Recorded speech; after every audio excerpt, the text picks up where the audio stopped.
The MiniMansioneerers and the Emerging Humanoids. Chapter 4. Molly Buttons was visiting her friend, young Jaden Marshall, in his small cramped room, where they both drank a few glasses of red wine and were a little drunken and jolly and tipsy and enjoying the chat.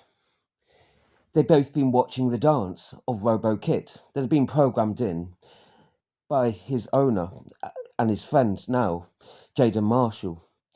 They'd done and performed the Robo dance together, and Molly Buttons had watched the dance in awe, a little bit mystified and curious, and a little concerned too. Then had sat in the small room alongside Jaden, both slumped, a little drunk in the chairs, both watching Kit do his Robo dance alone, his pre-programmed Robo dances that he already came with. Well, it's fascinating and interesting. After the long drunken conversation, they'd had a long ramble talk already about it. It's a whole lot of money, though, to spend on a new dancing partner, and not even a human one, said Molly, after the third glass was sunk, now very drunk, and repeating herself sometimes. But he does a lot more than that, began Jaden once more. Yeah, like what? Asked Molly, defiantly, still not seeing a real true purpose to it all.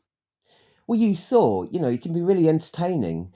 Yes, conceded Molly. Yes, but you can't sit and watch juggling all day or do silly dances. No, it's not just silly dances, answered Jaden back.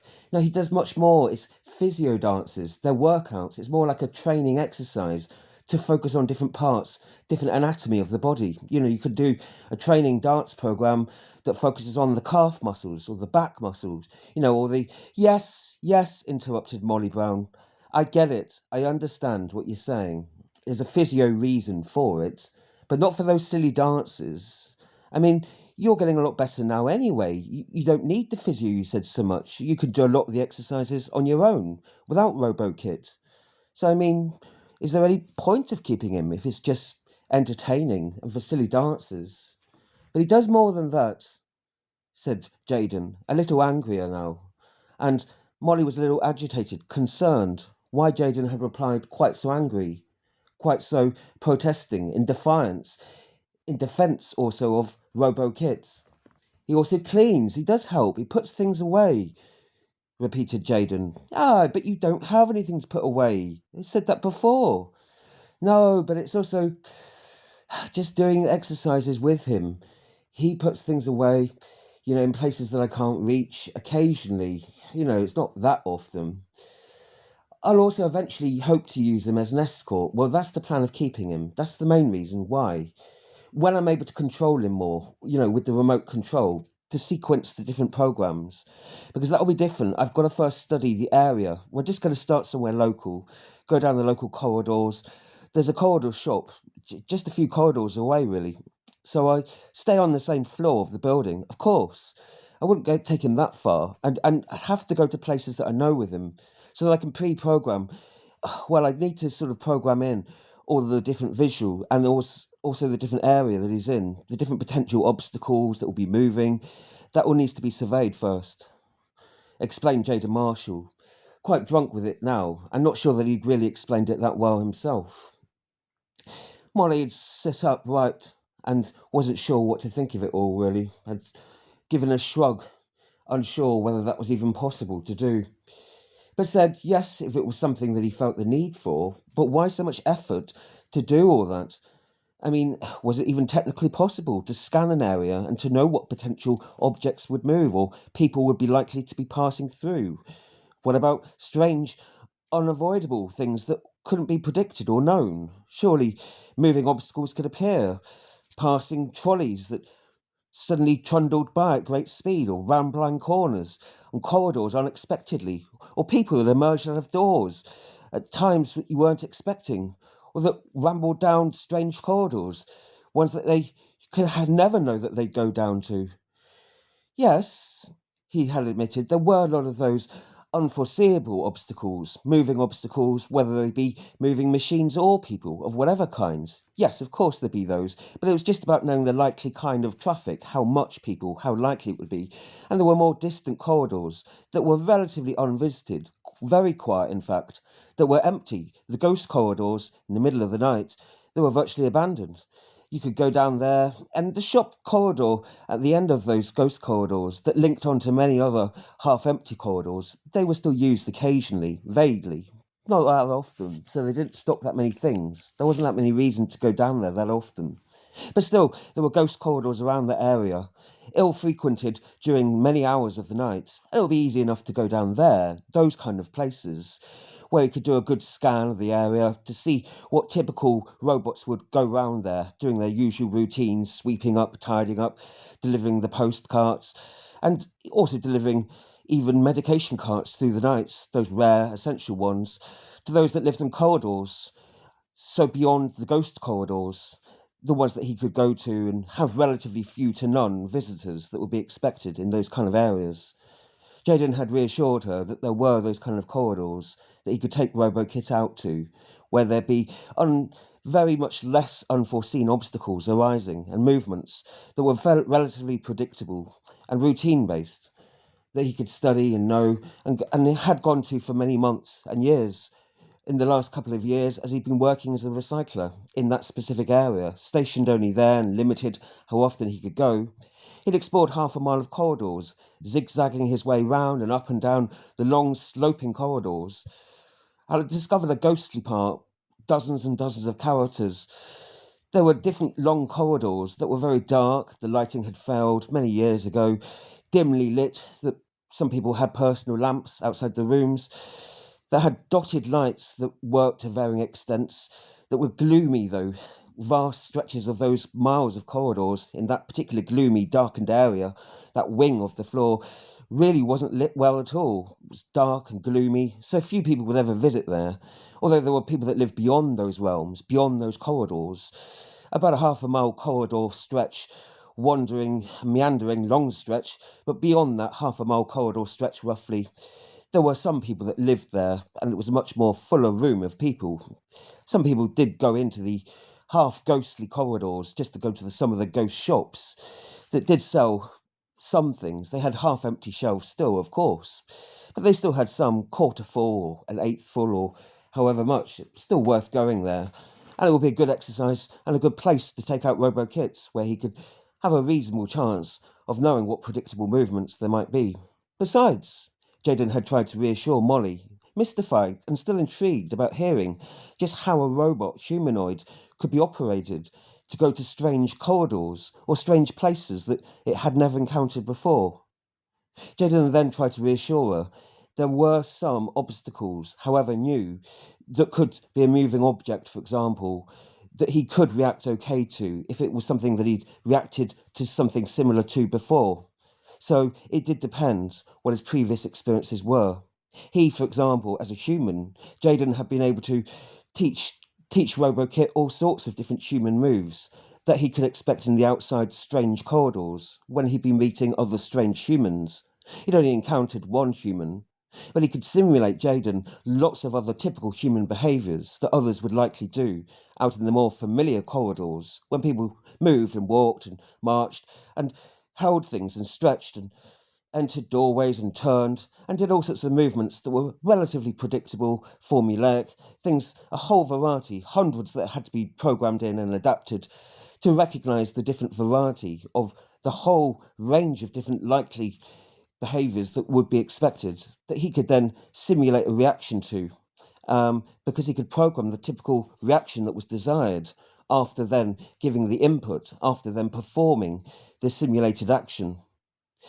It was a lot for Molly Buttons to take in. It was a long, difficult explanation, and Jaden also confessed he really hadn't used the technical language. He wasn't familiar with all the jargon, the scientific, technological terminology. No, he didn't know, as the expert programmers did, and all the mechanical robotics adapters. He knew nothing about the specific language, and if she spoke to them, she'd probably be more confused. He was, certainly, from many of the tutorial videos, from which he was trying to learn different programming techniques from the editing software, though he was struggling really to understand the language in layman's terms, what it was all about. Well, in case I'm going out on my own, to the darkened corridors anyway, to the ghostly corridors, places ill-frequented, it's useful to have RoboKit there anyway, just simulating to walk with me. So, it's just like a simulated kind of person. So people will think I am with someone then, and it just feels safer to have him there, because I don't like to go to those places alone. But it will look like I'm with someone when I'm with him. I mean when I'm with it, RoboKit, then I feel safer, so I'll be able to go to more places, I think. Jaden had said, rambling on, feeling the drunk go to his head a little, and searching the empty wine bottles, but seeing that they were empty, wishing that RoboKit could go there on his own, to the local corner shop, at the end of the corridor. There was a quarter-mile stretched long, a long corridor that sloped gradually upwards, so that those at the far-flung end of the corridor looked like they were small doors, but way up, tiny above oneself, out in a long, sloping up-stretched corridor. That's where all the glitter and shops and excitement was.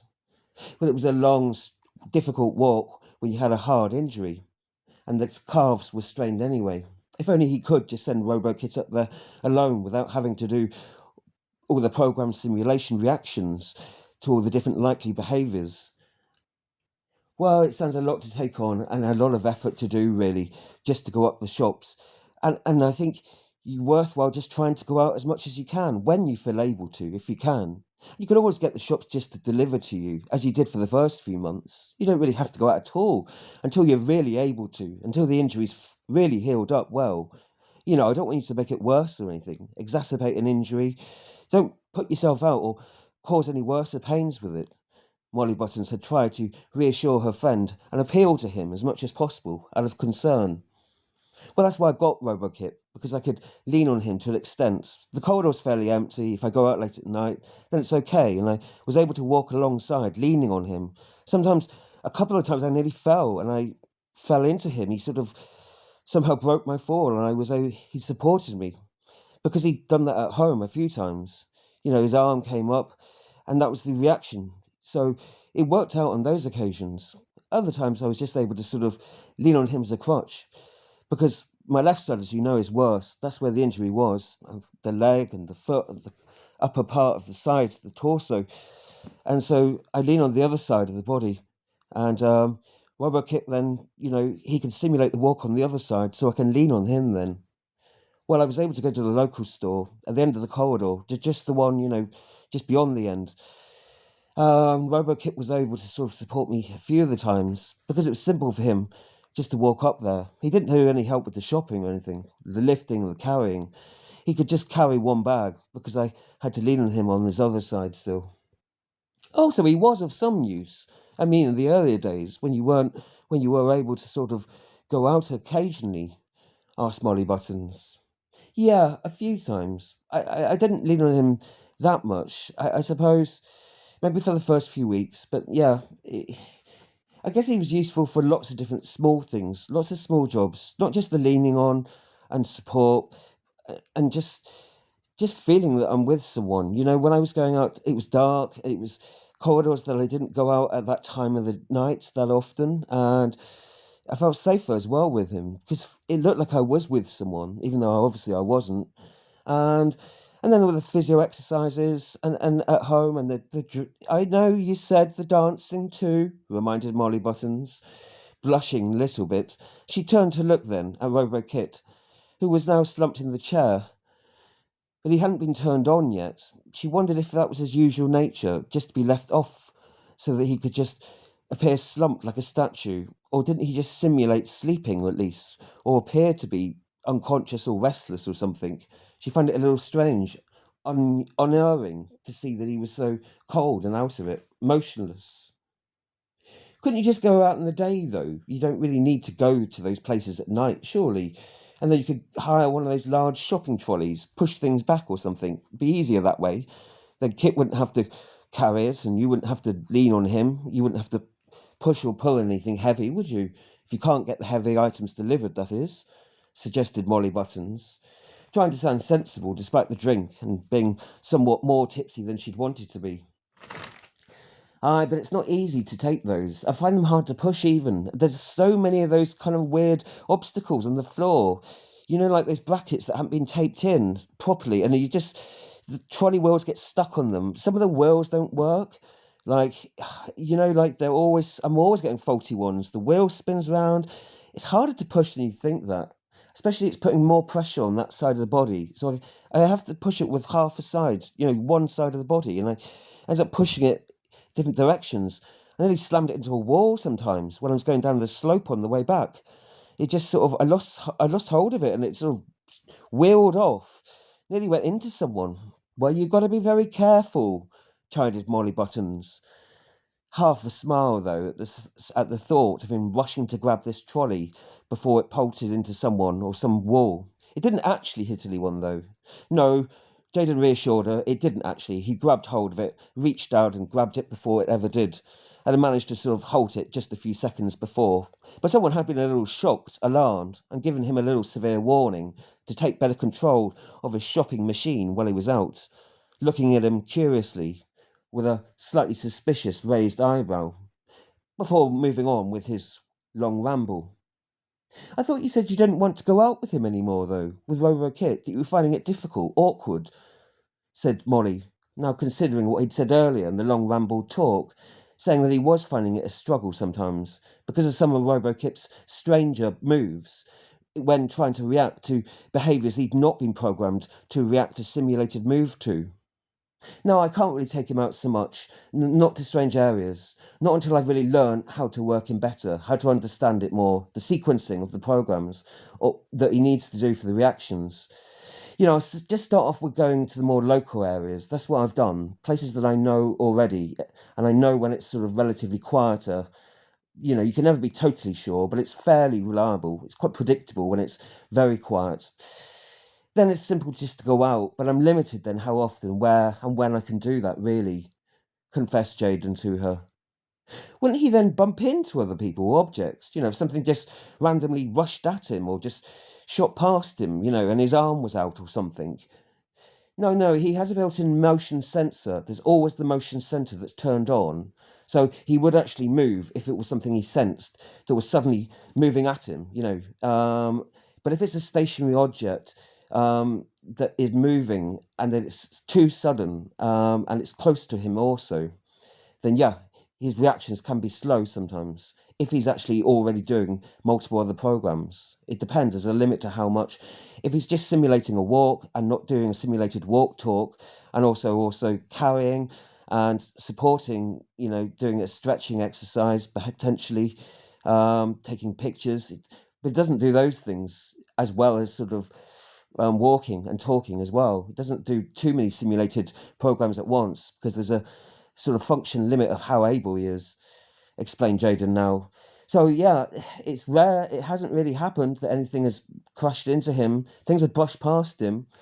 He's got a good reaction. He's relatively quick if something is a relative distance to him and he has time. He's kind of similar to what most people's reaction would be on average. If you hadn't drunk or anything, it has an average kind of reaction to something moving at him. But no, he can be hit as well, just like anything. If it's something that moves too fast and too quick, too close to him, then yeah. But he has the built-in motion sensor anyway, though. So as long as it's not going too fast or is not too close, he's relatively safe. So I don't go to areas where there's speeding traffic in the corridors or, there's lots of just unpredictable randomness. Don't go to the drunk corridors, said Molly, Don't want loads of us lurking and rambling about the place. It's all right with a couple if you know them well, isn't it? But if there were hordes of them lurking around, gangs and groups, different kinds of groups from all sorts of drunken rooms, you never know what they do, would you? Exactly, said Jaden. That's my concern. And I wouldn't go to heavy traffic areas either. Those kind of places, unpredictable corridors and also just busy places too that are more likely to have and speedy places. So those three kind of areas are all ruled out. Well, that limits you somewhat, I guess, in how how often and where you can go with it, or him, or whatever you call it. You do call it surely, Robo Kit, whatever its name is, asked Smiley Buttons, finally wanting to establish the term and the name of the title of it. Yeah, well, I call it Kit because that's, the program name that introduced itself to. It introduced itself as Kit, but it's the Kit program, or the Kit robot. RoboKit, I suppose, is the short name for him. It's a short name for it. I call it RoboKit, yeah, answered Jaden in a somewhat confused fashion. Well, I hope you've got him insured at that. It's really costly. I mean, I know yours is one of the cheaper models. It's a whole range of costs. Yes, it's a relative cost, but for you, for me even, for the average person, it's like 5 years' wages or something. An astronomical amount. Or that's just the overall cost. I mean, I didn't buy them outright.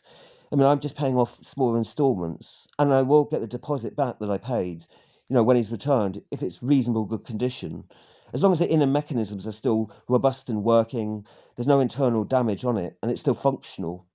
In fact, a lot of the outside synthetic skin and bones, those things, some of them, the superficial damage, they're relatively cheaper to sort of fix anyway. Now, there can be some smaller costs in those, replacing them, reconstructive synthetic surgery.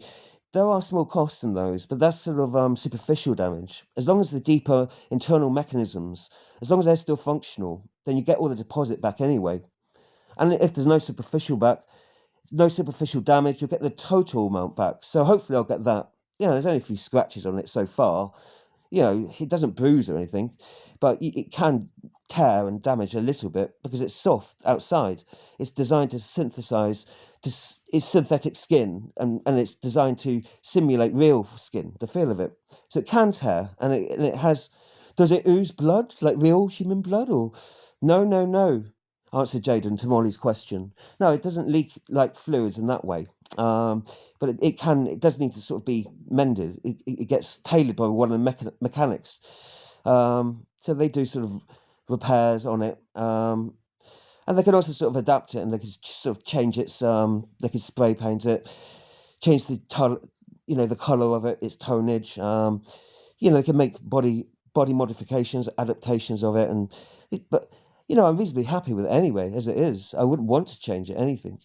But they can make alterations, and if it does get superficial damage, there is a small cost in just fixing it and just repairing, whatever the damage. But as long as it's not a deep kind of internal damage to the mechanisms within it, then it's you get all the deposit back. So the cost isn't as bad as it sounds, said Jaden, almost trying to convince himself, though, as much as Molly, hoping and looking over at RoboKit, that it wouldn't come to any damage while he was out.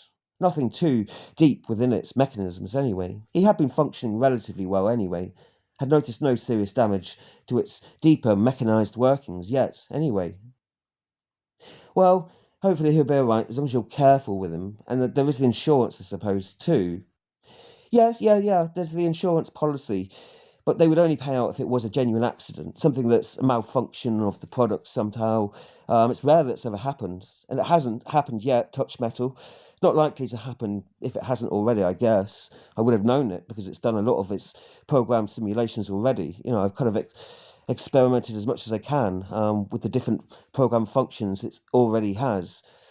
But I just haven't taken them out to that many places, really. But yeah, it has to be sort of a genuine accident by someone else, or then they might be liable if it was something done on purpose, unless it's a genuine accident.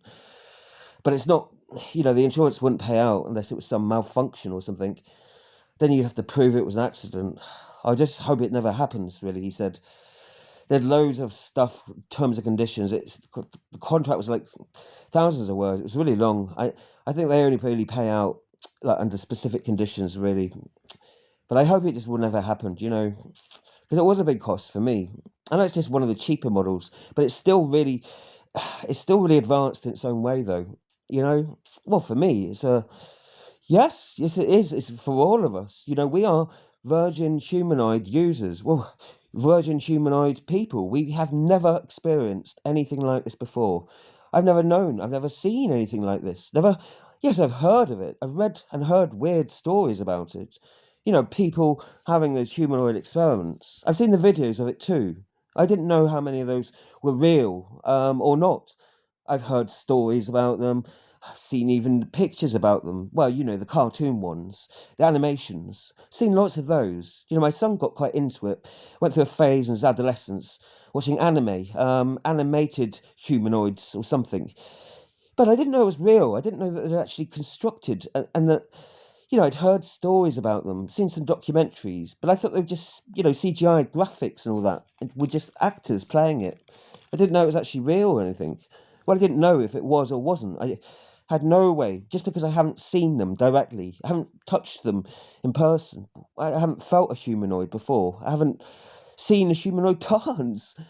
But it's all just so unbelievable, weird. Molly Brown shook her head. I just don't know what to think of it all, she confessed. I'm sorry. It is a little weird, but maybe I'll get used to it. As long as you're just doing the robo dancing and robo exercises, going for the robo supported walking, as you said you're doing, and robo shopping, if that's it, if we just carrying you or carrying the shopping, then that's at least helping. It's assisting you in some way, isn't it? And that's, if this is just a little help and lots of different small things, then it's all adding up and it's something. And it's good that you found something that works for you and is useful. However weird it looks, it just doesn't matter. It's not hurting anyone, is it? And who cares if anyone thinks, the funny robo dancing, robo exercise, whatever it is. If other people think it's weird or funny, who cares what others think? If you're getting some benefit from it, it's not really any problem. Shouldn't be any problem for anyone, should it? Reasoned Molly Buttons. But was she trying to convince herself, and still in doubts about if that was just the limited uses that he was using it for, or if there were any real risks in having a robot dancing partner to train and practice with? She wasn't really sure, but she also wanted to reassure him that she didn't judge him unfairly, that she felt, yes, perhaps there were some good things in it, and didn't want to condemn him for it without really knowing how useful or beneficial or even how harmful it could potentially be. Well, it sounds like a real lot of bother and a lot of effort to do some shopping, though. I hope eventually you won't need his support, or you won't need its support, and you'll be able to go out and just do it alone as you did before, when the injuries recovered more fully and you were able to go out okay, said Molly Brown Buttons, quite trying to reassure him, because she had a double-barreled surname, so she often went for one surname or the other and swapped them often. The first few trips will be difficult with him going further, but I hope to go out with him more regularly so I could go to the less frequented, the ghost corridors. I want to go out and explore them because there's more old-fashioned shop corridors there that I just haven't been able to go to before. And I'm just investigating those kind of corridors. And I think if he's there as well, it'd just be easier to do it, really. It will take a while to train to go further into those areas, really. Until he's trained okay, and he knows a particular route well, so he can just repeat the usual routes often and then go a little further each time. That's the idea of it, really. Try to explain Jaden, though. What's the ultimate goal, though? What, to go out with him? Just to further shops? To closed shops? Or just to unfrequented shops? Or more remote places or something? Is that the idea? Asked Molly Brown Buttons, now confused by that. Just sort of go further and further with him or something? She asked, confused. Well, I'm trying to test him. It's just testing him and me. Just trying to sort of see if I can operate him much more when I'm out, and how far I can go with him, really. How I'll be able to control the movements each time. Just doing a little bit more and extend it a little more each time. Really, yes, it's just a kind of experiment and a test, a sort of challenge. I'm learning, in doing it. It's sort of a challenge for me to learn something, isn't it? And as well as sort of taking the pictures while I'm out there, I can sort of study different places, learn about different newer places to visit. And he's also sort of picking up different things that I find to carry back as well. He can scan rooms and he can sort of let me know what's ahead as well. And also, he's quite good for leaning onto support to lean against if I'm tired during the journey, if I need a rest at some points. So he's multi-purpose. He helps to carry the things. I can lean on him, he will scan and see what's ahead further down corridor. He'll also take lots of accurate visual scannings, like pictures and things. And also, he would also sort of be there to appear as someone with me. He could also simulate a talk if somebody else approaches us both or something. He doesn't say much, though. He just does basic simulation talks with others. But so it's also sort of just to give the appearance, that I'm with someone. Because I don't know about those areas. I don't know what it's like. It's darker, it's more alone. People don't go there so often. So it just feels more reassuring if it feels like people think I'm with someone sometimes. Well, so there's a lot of different reasons for it, I suppose. At home, he's really just picking up bags, turning corners, reaching up and down. He does all the step training at home, up and down. So he's used to doing the steps in the corridors. But some of the larger steps, he will have to struggle with, and that will take a while. And climbing over other obstacles sometimes, but he's good at going around them easily. But it's just trying to put together the different things he's already done at home, or the home corridors as well, and putting them together then in a sequence when he goes out to the new corridors. The first few times, they're trials, they're difficult doing it, but then, once you've done it a few times, it gets easier then, explains Jaden, saying that programming RoboKit to stop doing the silly, funny dances that he'd done earlier to entertain Molly. He said that he finally felt that he wanted to stop doing that for her. He wanted to show her some more serious moves that RoboKit could do, doing the step moves up and down, crouching under things, moving around things, and swift movements to one side, or jerking the body forwards or downwards. Well, yes, he can clearly do a variety of quite quick movements and avoid obstacles. Yes, I suppose. He's quite defensive in his movements. Very quick, said Molly Button Brown, assuring him that she was actually more impressed at seeing those moves. And he could also sort of grab hold of things, catch different things too, but only if they were thrown at a close distance, and only things that were thrown slowly so far, though. But it took a long time to get to that, really, because he has very simple programs within him, really, because he didn't really cost so much compared to many of the more advanced, complex program models. So he can do some slow, close-up catches, but, I'm hoping that no one would throw anything that far away or that heavy from a long distance. It seems unlikely that would happen. But he's good at ducking down if it's something slow and close-up anyway. So you saw how good he is with the juggling and the catching, and some of the other crouching and all the other sort of bending exercises. He's quite quick and flexible with a lot of those movements, really. More than me sometimes in some things, really. It's just that he doesn't do a sequence of them, and sometimes he will do it unexpectedly as well, and sometimes when he does do it at the right time, he just then doesn't do anything afterwards, or he'll stay doing it for a while. It's really weird. Like he'll duck down and then won't get up. And then you have to sort of program him back up or something.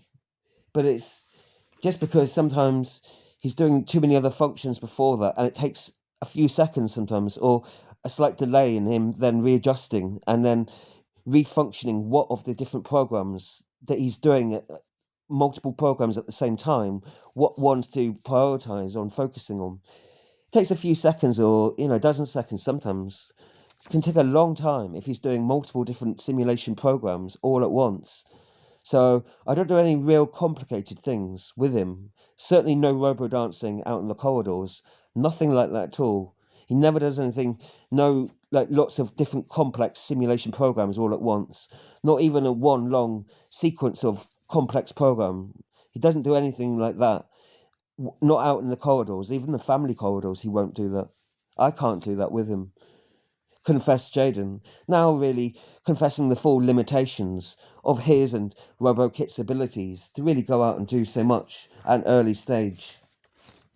Well, it sounds like it's a serious sort of educational thing as well, and it sounds a difficult challenge, and it sounds like it will be quite limiting until you're able to learn a lot more on it. But maybe if it's worth all the effort of it, and you can apply that to other uses in mechanical work, perhaps there's also a function in it. I don't know if it's something you have an interest in too, and you find you're good at it, suggested Molly Brown Buttons. I am relatively okay, but I'm not, well, I'm a kind of average that anyone would be. No, I'm not specialist to really qualify to be able to do it, a mechanical program, not to an advanced level. No, it's just really just to do simple programs. That's all really. Just to adapt some of the more complex, already pre-programmed programs that he already has. Really, I've just done a few of them. I usually just adapt the pre-installed programs of him. Just add a few extra simulated moves, really, to the other pre-programmed dance moves, or the walking moves, the simple programs he's already got in him. Well, the two of you could even perform together. One of the robo dancers. Who knows? Suggested Molly Brown Buttons again, though she remembered she'd repeated that from earlier on. Though she had enjoyed their robo dance greatly and been intrigued by it. I thought about taking him to a dance club. If I went early enough, when the dance floor is empty, before enough people have got there, or maybe last thing at night when everyone's drunken. I don't know. His dance floor has been abandoned. But we need a lot of space and we need some room, really. I don't know if it would work with people up close dancing chaotically around him. I don't know, really. People drunk and dancing wildly. Depends on the type of dance floor. I wouldn't want people stumbling into him, falling into him. They might knock into him just by accident, even, or anything, suggested Jaden, concerned. Ah, but he's not that fragile, is he? You said he's metal underneath. He's metallic. He must be quite robust, surely, suggested Molly. No, he's inside very hardy. Yeah, of course. It's metallic. And the inside mechanical structure. There's a whole exterior wall, a firm metal protective wall surrounding it. So that's all protected from any spillage, any corrosion. No, nothing can get into that. That's secured and insulated fully. It's a firmated kind of metal bonding that merges it within it. I don't know. It's very technical, but that wouldn't be damaged, however much it fell or got knocked. That's secured within the actual casing itself. But on the outside of it, superficially, there's all the synthetic, where the wires come out of the inner working, the mechanism inside it. Those wires itself, they're relatively safe because they're bound through a thick kind of tubes. They can't be penetrated. They're quite sturdy. They're bound and clipped to these little boards. They run around and connect to these. The little chip plants are underneath. They're deeply kind of sort of embedded under the synthetic skin. Only they're not easily dislodged. They're quite securely held in because they have a tight kind of bonding sort of metallic kind of wiring that holds them all in place. So his inner workings, or the sort of the mechanized structure of him, those parts are relatively safe. However much he falls, even if he fell down a few steps, from a reasonable height, even with a large knock and a fall or something, he'd be relatively safe. The inner mechanisms would be. It's just superficially, the synthetic skin that could be torn or could be broken. It could be that, some of these synthetic bones that are not kind of metallic, they're a sort of bendy material. They can be sort of pushed back into place. So it's not so bad. It can have superficial damages, minimal costs. It's not so bad. But it is waterproof, though, asked Molly, now intrigued, and thinking the damages wouldn't be so bad. It is if it's spilt upon, yes, because the inner parts, the mechanism itself, that's waterproof because it's insulated with the metallic firmament that holds it in place. It's like a large casing that surrounds it. So as long as the water, as long as that's intact, something serious would have to break in it, dropping at a great height or something to really shatter that or to have a small crack, and that's unlikely to ever happen. So as long as that's secured, that's fully waterproof. And the water on the outside, that shouldn't get into any of the actual any of the nodes or the metallic points where all the wiring is, unless it's seriously broken, and it would have to be seriously cut apart. So it's relatively secured, yeah. Even if you just spill something on it accidentally, that then doesn't seep. It's not absorbed actually into the synthetic skin, so it washes off. It's non-absorbent, although it looks and feels, it touches like human skin, but actually it's non-absorbent. So even sweat and moisture in the air, any water molecules, and if you pour a liquid over it or spill on it by accident, it's not going to absorb into the synthetic skin.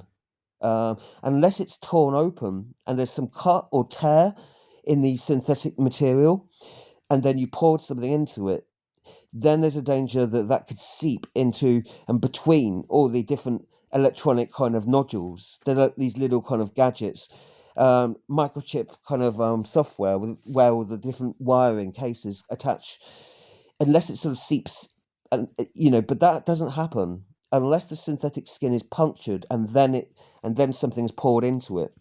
So if they have a puncture or any kind of if the synthetic skin's pierced in any way, you just have to seal it up and then not be careful. You've got to be extra careful then, they say, just that nothing gets spilt into it. It's like you can get a robo infection from it or something, because liquids then can seep into the inner mechanisms, not necessarily the inner mechanized internal parts in the metallic casing, but it can seep to the other microchip boards, the different implants and the different chips that are connected by the wires routed around the body. If those kind of get a bit wet and damp, then people have problems. Some of those can be, you can have new ones reinserted. It can sometimes be heated out, and then it can be repaired sometimes.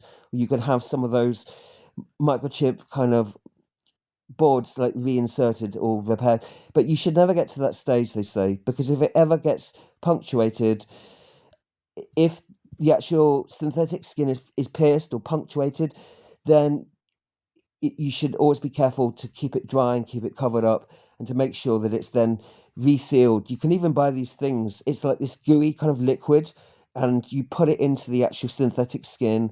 It doesn't look like it at all, but it just seals over any tear or any cut. So it just is like a temporary glue, and that stops any kind of liquid getting in there.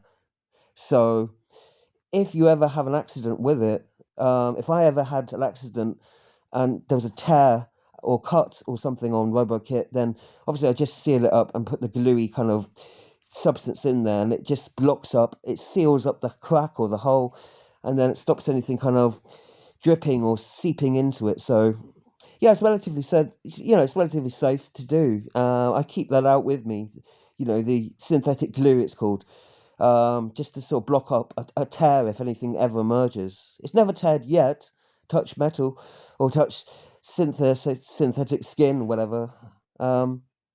Jaden had explained it all to Molly, trying to now sober up and give her more serious discussion about some of this, what he understood, the scientific materials of the use within the actual robo, and he was trying to explain it more clearly to her.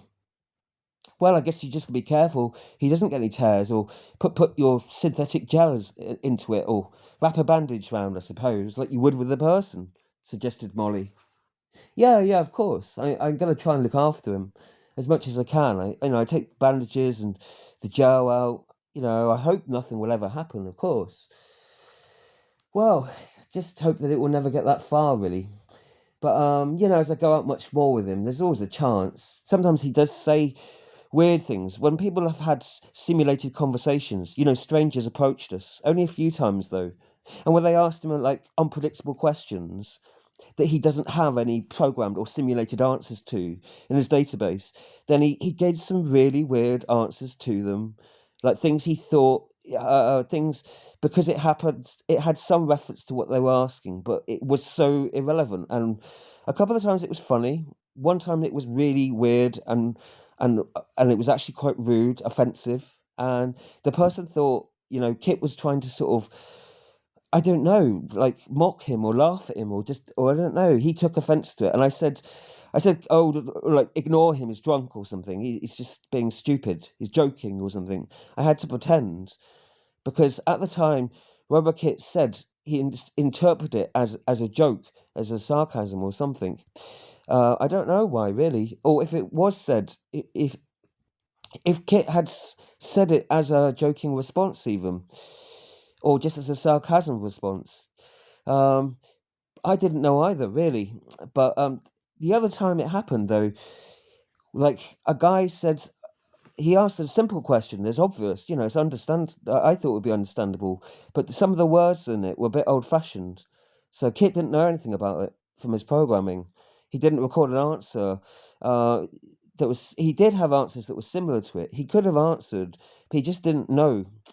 And so even though it's such a simple kind of question, but yeah, again, he gave a weird answer. And it was a bit horrifying, really, because it sounded like he was saying to the person that he wanted to sort of be with them or something. And I had to explain that he was just mucking around, and that he was just his way of joking, and he never laughed when he joked. But I pretended to laugh, and the other guy sort of laughed after a while, but I don't think he was sure, what to think about it, really. But it's a kind of experiment, a challenge, really, just to see how it goes. Well, it simulates exactly like a person, said Molly. Well, it did earlier, when it did the simulation dances and some of the simulation steps and the simulated exercise movements. In some of the movements, not how it put together the movements, no, admitted Molly, but some of the movements, when it wasn't jolting, it seemed like a person. Well, if you find it interesting enough and it's a challenge that you're learning something from, and it's fun, and you find some support from it, said Molly, finally finishing her last glass of wine. Who am I to judge? It's a bit strange, I admit. I don't like seeing it, but I don't know why. I just find it's too strange. Perhaps I'm not used to it yet. And I'm worried what it could do, I suppose. How far it would go, she finally said. Well, I was never really into robots. I'd never had a big thing about them for years. I'd never thought about humanoids. I knew a lot about them, especially in the Megatronian worlds. I suppose they had humanoids many years ago, but it didn't become an advanced thing for them. Only a few months ago, really, I started reading a lot of more reports and watching many videos about people having friendly humanoids living at home with them, and then hearing about the physiotherapy humanoids, home comfort humanoids, dancing humanoids.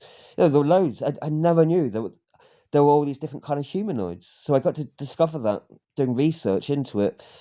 I got into studying robotics studies a few months ago, just because I was using a few more of the different kind of robot programs at home just to support me with physio, mental, and a few kind of exercises, really. And so I was trying to study and research to find out what other kind of robot exercise kind of programs that there were, really. And that's when I kind of watched a few different robo movement programs that got into it more. So loads of different videos, just so many of them, hundreds. I couldn't tell you the amount. But I got into the robo dancing, the dancing humanoid videos a lot more. Heard about this company Simulator. Then I went to see them in the market, or a representative of theirs. Well, they're based in a different world, really, different part of the world, Megatronian world. They're really up on all technology. So they have, legally mandated areas where they have to have humanoids. They have prescribed humanoids as part of, therapeutic robotic programs. Some people have been doing that for a couple of years, though. They've really expanded those out experimentally, with a lot of benefits. There's some reports of, lots of alleged side effects as well, though. There's a lot of contentious debate emerging. That's where they've been doing it for years. They're really specialised in their different kind of social products, of developing different kind of experimental products, really, of different mechanical natures. They've really just gone a long way out on humanoid products, really. There's a whole variety, and some of those are really so similar to actually simulating a real person. And they can now multi-simulate, so they will simulate multiple different human behaviors, and sometimes they can coordinate a few of those multifunctional programs together, but they're limited how many they can do. Some of the more advanced ones can do a lot of basic, simple simulated behavioral programs. Half a dozen they could run in synchronism together, and then you could sequence some of those kind of complex integrated simulated programs to run in a sort of sequenced order.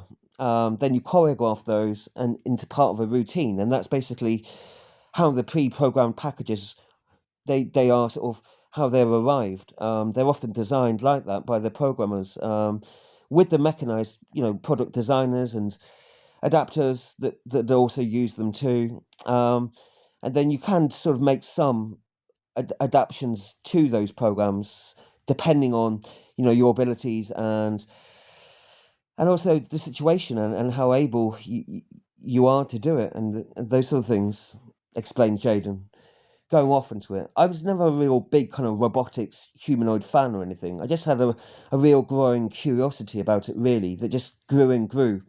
And then I wanted to try it out. I believed that there could be some potential benefit, especially to the physiotherapy humanoids. The physiotherapy workouts have been quite beneficial.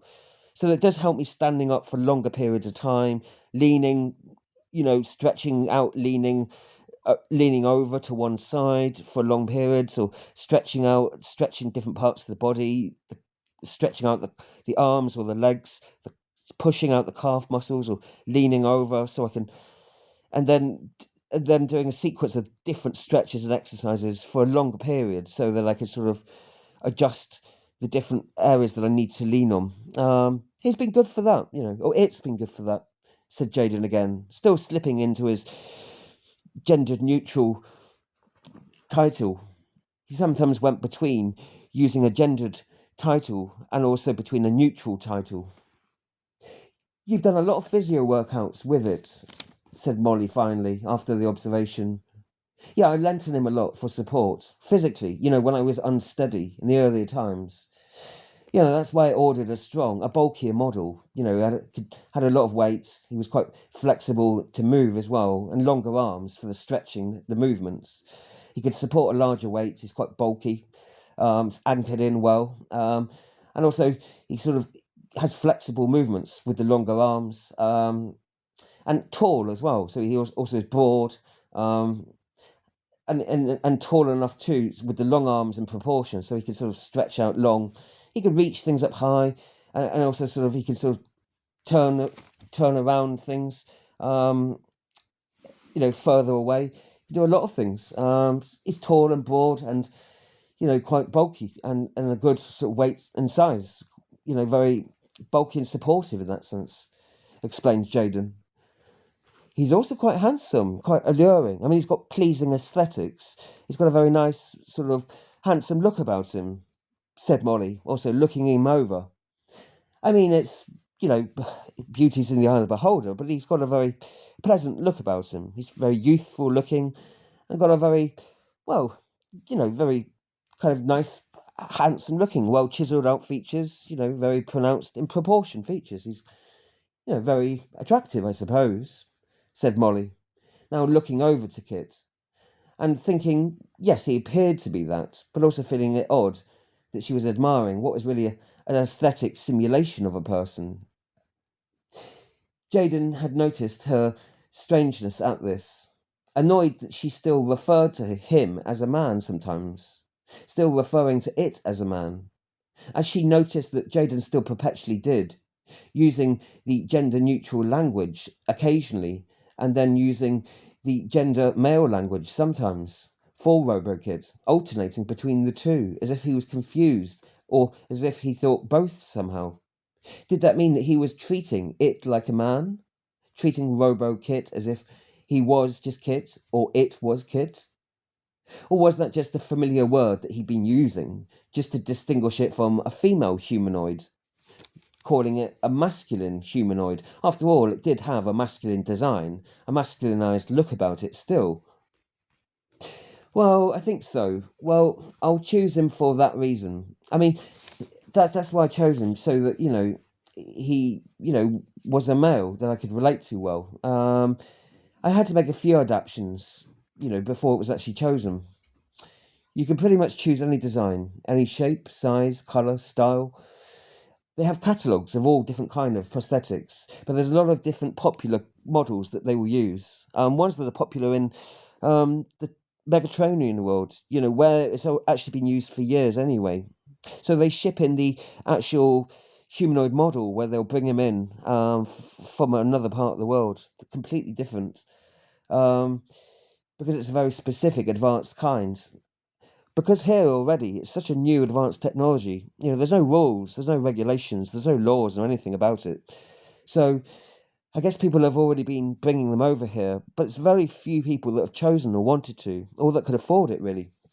And those kind of specific advanced humanoids, they are from such a place so far away. The transport costs as well a lot. And so it's very few people that have been able to actually have any here. Such a new thing here. I think there's probably only a few hundred, people say. It's very rare that it's ever happened, actually. So I guess it's a sort of new experiment for everyone in some ways, not just me. But those kind of models that they have, the humanoid, different kind of models that you can choose from, the different popular prosthetic designs, those are ones that are popular in the Megatronian world. They have like hundreds of thousands of humanoids already. Well, they've had millions in circulation. They're not really humanoids exactly. I mean, they wouldn't appear as humanoids. They're more like sort of basic robotic, but they don't appear or move exactly like human. They can simulate some basic human movements, and they're not really designed to look like, or to sort of have synthetic skin, or to have human prosthetic appearances. But then, all the new human prosthetic simulators, after a few years ago, when they actually emerged, they then developed many more different advanced human simulators. And so they built up more complex kind of simulator models, really. They've got a whole catalogue full of ones that can do more simple simulating programs, but there's only really a limited number, a few hundred different models to choose from. Those are the popular ones in the Megatronian world, where there's hundreds of thousands of different popular humanoid models that people buy, sell, trade. They've all owned different multiple copies. They make hundreds of different copies of the same ones because it's easier to just mass produce the same ones, really. Just to produce again and again the same body parts, the same mechanical little parts that they just sort of have, like long kind of conveyor belts, producing lots of them, just hundreds of them. I think some of the more popular humanoid models have got like tens of thousands of different actual models in circulation. Incredible numbers, really. So RoboKit's really just one of tens of thousands of his like RoboKit model design. So I'm not the only one that bought RoboKit, really. But I'm the only one here with it, in our world, in our mega house, in our place. I think him and only about a few dozens of other popular humanoid models, like from the Megatronian catalogues, they've been used. A few other people have been prescribed or have bought them or been hired them, I think, or of just like me, just sort of put a deposit down and just have been able to sort of hire them for a while, or paying them off in installments, I guess. But it's really like only a few. It's really experimental and at the cusp of experimenting here, because it's only been experimentally done in Megatronian worlds, not here yet. So there's no legislation and no laws because there's been no humanoids living here.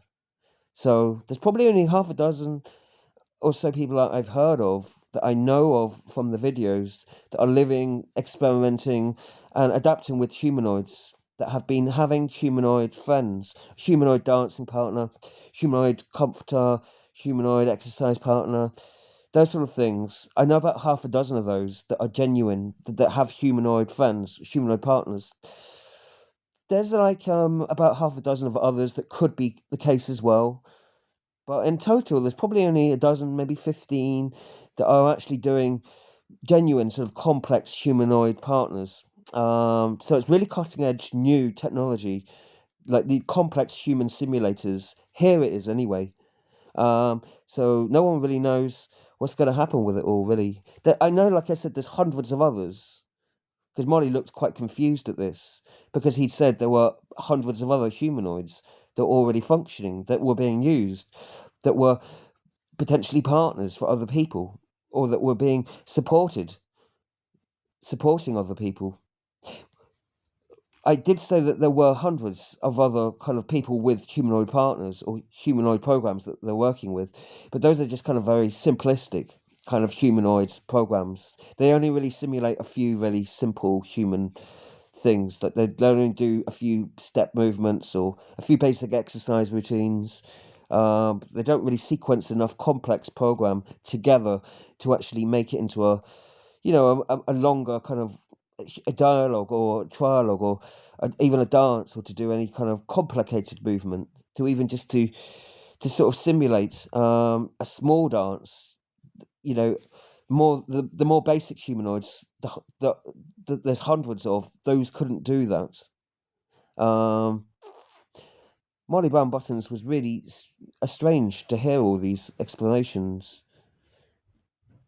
thinking that it was odd to think of other people already in her own world, within the giant house, of already having humanoid relations, humanoid experimental partners, humanoid programs that they were working within themselves. I had no idea that there were so many people that had fully embraced, such advanced humanoids. Well, I knew that there were the more simple ones that just did a few kind of simple. Well, I actually have heard of people, some friends, distant friends, they just had these robo clowns. They just entertained the children with it. I think that's become a little craze, isn't it? Popular. It's popular in some small circles, a niche thing, I think.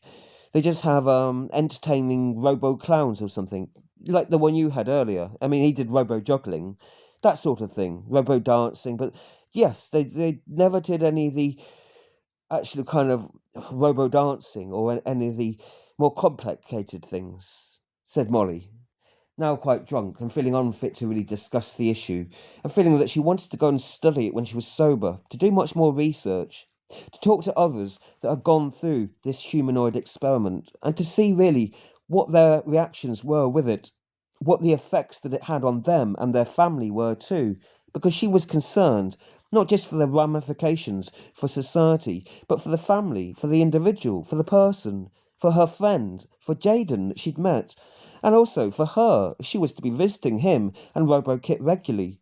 Though she didn't intend on doing such a thing. No, she'd only stopped off for a brief social chat, to befriend him, to deepen the friendship a little, but it had been deepened a lot more than she'd really wanted to know, really. And she doubted that she would want to visit that regularly, or to be that close to RoboKit, to any other humanoids besides. No, it wasn't so much about Jaden. She did like him and get on with him okay. At work, they chatted all right about past life, family life, past relationships, all that sort of thing.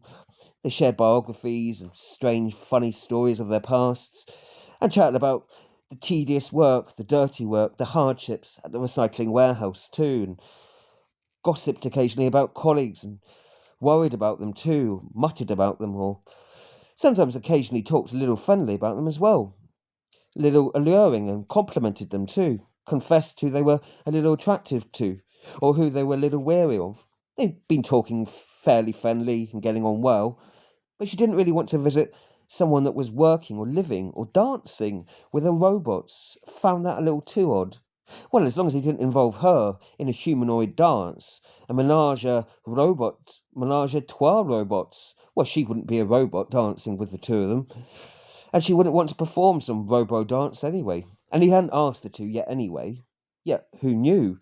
No, he wanted to keep that private, surely. Just wanted to show her. It wasn't a voyeuristic thing, she hoped. She wasn't expected to get excited or turned on or roused by it. No, I think he just did it just to arouse her curiosity, if nothing else, to make her laugh or make her intrigued, or to share something that was important in his life, perhaps. But she hoped he didn't expect her to visit and do anything with the humanoid, perform anything with RoboKit, or to take any part within the robo play or the robo performance, whatever it was. No, he hadn't asked her to, of course. And she would continue visiting, potentially. She'd think about it long after. And potentially when she was serious, yes, she'd take some time to do some more studies on it, on robotherapy, or was it robo-delusion that he was perhaps suffering, as she thought deep down but didn't really want to say too openly to him. But he denied that it was that, during the discussions at least, and so she didn't want to press him too much on that, nor give him a strong lecture on it. not without fully knowing much more and doing some robo-research herself, when she was much more with it and could focus more carefully on the actual research programs themselves and learn what were the limited experiences of people living in their world with personal humanoid relationships. What were the good and bad of those, however limited those experiences and subjective that they would be, and personal too. She wondered and wanted to know that, and wanted to find out from Jaden much more, although his was perhaps only limited in its experiences. As he told her, some of the others had actually gotten humanoids out many months earlier, and some even a year or two earlier than him, and had therefore much more advanced relations in their person-humanoid personal relationship. Well, some of the ultra-functional models that the others got, I think they were a lot more costly, so those would have very different relationships anyway, much more deeper, complex relationships, sure. Yes, admitted Molly Buttons, they all look really expensive and much more advanced. My gosh, she'd said, looking at a few of the videos of the simulated complex humanoids that had their personal relationships, and looking at a few of them with their partners, going for long dances, or doing a simulated workout outside, where they were climbing, where they were ascending and then climbing over, scrambling over different obstacles, and even ducking, bending low, crouching underneath different things, and where they were doing a variety of different complex movements. There was some that was doing a wrestling competition with someone, and there was another that was simulating a long water dance with another, whilst another was doing some sort of strange dance with another person, though it wasn't quite clear if it was really an exercise rather than a dance itself. Gosh, they do all look more advanced, you're right, they have longer sequence dancing, yes. My gosh, well, it's like one big robot dream, isn't it? Or humanoid dream, whatever it's called, said Molly. Well, I suppose it just seems that you have to get the one that's right for you, within the cost range, whatever your abilities are. If you really have a robotic dream, or whatever it is, then I suppose you've got to do that. But they all look too expensive. Even yours was, for us, said Molly, as if upset somehow that Jaden should be priced out of the great robotic paradise of having a better robot that could simulate greater amounts of different human abilities. Or was it really anything like that? Perhaps it was really just a robot delusion, and not this robot paradise that he seemed to be craving, and some sort of robot madness, or robot attachment, or robot delusion. Robot madness, she suspected, though didn't want to say. That she would be better off without such robot humanoid people. Well, she wasn't sure she'd be better off without the humanoids, perhaps. She didn't need a personal relationship with one, but she didn't mind perhaps so much having a relationship with someone that did have a relationship still with a humanoid. Even if she was then a step removed from the humanoid himself and only having a personal relationship with a person, having a personal relationship perhaps with the humanoid. Though she was curious and had her doubts about that, and didn't want to encourage him in the relationship if there could really be one, of whatever kind it was. She still had all her doubts about it, really, despite what she'd been told about the technical abilities, however limited about it. And the less limited amounts that she'd also been told about the personal consequences of it all, the social consequences, what would be the emotional effects of having it. Suppose it could be a little useful in some ways, even beneficial. It could perhaps be a little fun sometimes too. Yes, robo clowns often were entertaining, just for short times, bursts of energy. They could be great fun, and a little educational sometimes too. Perhaps those things, how it served others, could be expanded on. Their functions could even be a little beneficial to people, if it's really a necessary function that's helping to support other people better in a physical movement, in a physical exercise, in something that could be a necessary function in improving their functional ability. Yes, if it helped you in your adaptability, as well as bringing a little joy, she conceded perhaps the robo-programs, the androgens, or the humanoids, they had multiple names, perhaps they also could be of some benefit potentially, of some use. Molly had reasoned this all out, rationalising it in her head, not wanting to be judgmental, and also that the small advantages that Jaden had claimed that he and many others had had and benefited from, and could potentially benefit much more from, she'd been believing that those were plausible, and the plausibility had seemed to grow when she'd heard and studied much more, hearing various subjective testimonials about people's personal humanoid experiences, receiving humanoidal support in physiotherapy, as well as also in some verbal and also emotional therapy that they claimed they were receiving support in too, though she had her doubts and didn't really know how genuine the subjective testimonies really were, though often some of them, the half a dozen she'd seen the videos of, they seemed genuine enough, at least 3 or 4 really genuine, and Jaden did too. Well, most of them did, of the half a dozen, but it was too limited a number to really know, to judge how it would affect a much wider, a larger group of people. Supposing only those attached to humanoids themselves, who had some robotic knowledge or desires, or those that had some ability within that field, or just had been referred to that. Perhaps those people didn't represent others and tended to be drawn more towards the humanoids, that those that had humanoid knowledge, expertise, or humanoidal desire within them already. Perhaps it would just be those people that were trialing it out, experimenting with it, receiving the benefits or the negatives of whatever kind, and that wouldn't necessarily represent the hundreds of thousands, the millions of other people's different experiences that they might experience with a humanoidal relationship.